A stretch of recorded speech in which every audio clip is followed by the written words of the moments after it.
Assalamualaikum warahmatullahi wabarakatuh. Di sini saya mungkin menyampaikan manajemen konflik dalam ruang lingkup bisnis antar budaya. Saya, Izhar Khairusi, dengan nomor NIM 2010-2010-36 dari program studi ilmu komunikasi. Manajemen konflik merupakan langkah yang dapat digunakan individu atau kelompok untuk menghadapi pertentangan atau perselisihan yang terjadi di dalam kehidupan.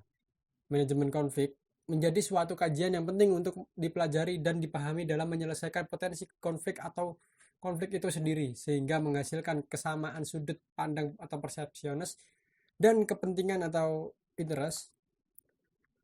Dan manajemen antar budaya merupakan ilmu yang berusaha untuk memahami bagaimana budaya nasional mempengaruhi praktek manajemen, mengidentifikasi persamaan dan perbedaan lintas budaya dalam praktek manajemen dan berbagai konteks organisasi, serta meningkatkan efektivitas dalam manajemen global. Manajemen antar budaya tidak hanya berperan sebagai komunikator elemen dalam kelompok itu saja, tetapi manajemen lintas budaya juga membentuk budaya tersendiri di dalam kelompok tersebut. Di dalam penyesuaian para elemen dari kelompok lintas budaya tersebut, tentunya ada beberapa hal yang harus dihadapi oleh para elemen kelompok tersebut, seperti dengan yang saya kutip dari Barna 1983 menerapkan model tahapan Selye 1974 terhadap sindrom adaptasi yang umum untuk menjelaskan fase dari penyesuaian ekspatriat. Manajemen antar budaya, fase tersebut adalah tahapan munculnya pertanda reaksi. Pada tahapan ini, para ekspatriat yang ditetapkan di host country untuk menunjukkan gejala-gejala terhadap reaksi terhadap kultur shock, mereka mulai menunjukkan tanggapan terhadap budaya yang berbeda yang harus mereka adaptasi. Yang kedua, tahapan perlawanan. Selanjutnya muncul sebuah tindakan-tindakan yang merujuk terhadap sebuah perlawanan dan konflik diri terhadap kebudayaan yang menyebabkan shock. Tahapan kejenuhan. Ekspatriat yang telah mengalami konflik akan mendapati rasa jenuh dan letih akan budaya baru yang tidak dapat mereka adaptasi. Rasa letih ini dapat berupa letih fisik dan atau letih rohani.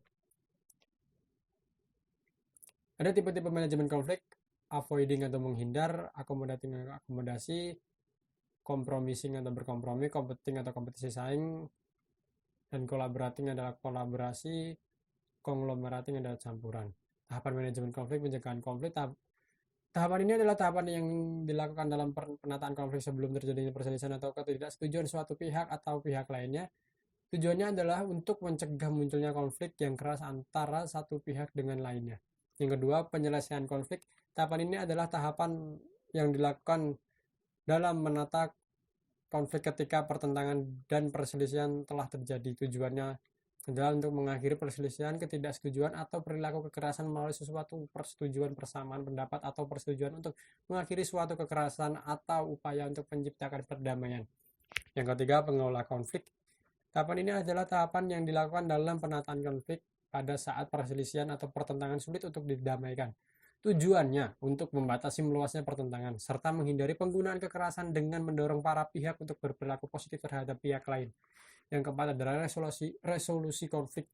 Tahapan ini adalah tahapan yang dilakukan dalam menata konflik melalui upaya pencarian dan penanganan penyebab utama dari konflik yang terjadi. Tujuannya adalah guna membantu hubungan baru antar individu atau kelompok yang bertentangan sehingga tercipta hubungan yang harmonis dan berkelanjutan agar pihak yang awalnya berseberangan. Yang kelima adalah transformasi konflik. Perubahan ini adalah tahapan yang dilakukan dalam penataan konflik melalui perubahan-perubahan atas kekuatan yang ada tiap kelompok. Tujuannya adalah untuk mengatasi sumber konflik baik sosial maupun politik yang lebih luas dengan menggunakan kekuatan negatif menjadi kekuatan positif. Ada strategi penyelesaian konflik. Pertama, penghindaran. Strategi ini biasanya digunakan di situasi di mana akan terjadi kerusakan atau kerugian yang besar.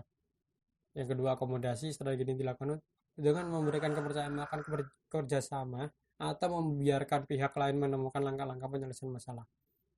Kompetisi. Strategi ini dikenal dengan gaya ikan hiu strike still, di mana satu pihak dinilai memiliki banyak informasi dan berada dalam posisi yang lebih baik walaupun strategi ini dapat menimbulkan konflik berikutnya, namun tidak ada yang salahnya untuk dicoba. Kompromi salah solusi konflik secara bersamaan dan menguntungkan bagi semua pihak. Kolaborasi strategi ini dikenal dengan gaya burung hantu atau owl style, dilakukan dengan penyatukan pikiran di mana pihak yang sedang berkonflik memiliki tujuan. Mungkin cukup sekian dari saya. Mohon maaf jika ada tutur kata yang atau salah pengucapan dari saya. Saya mohon maaf sebesar-besarnya.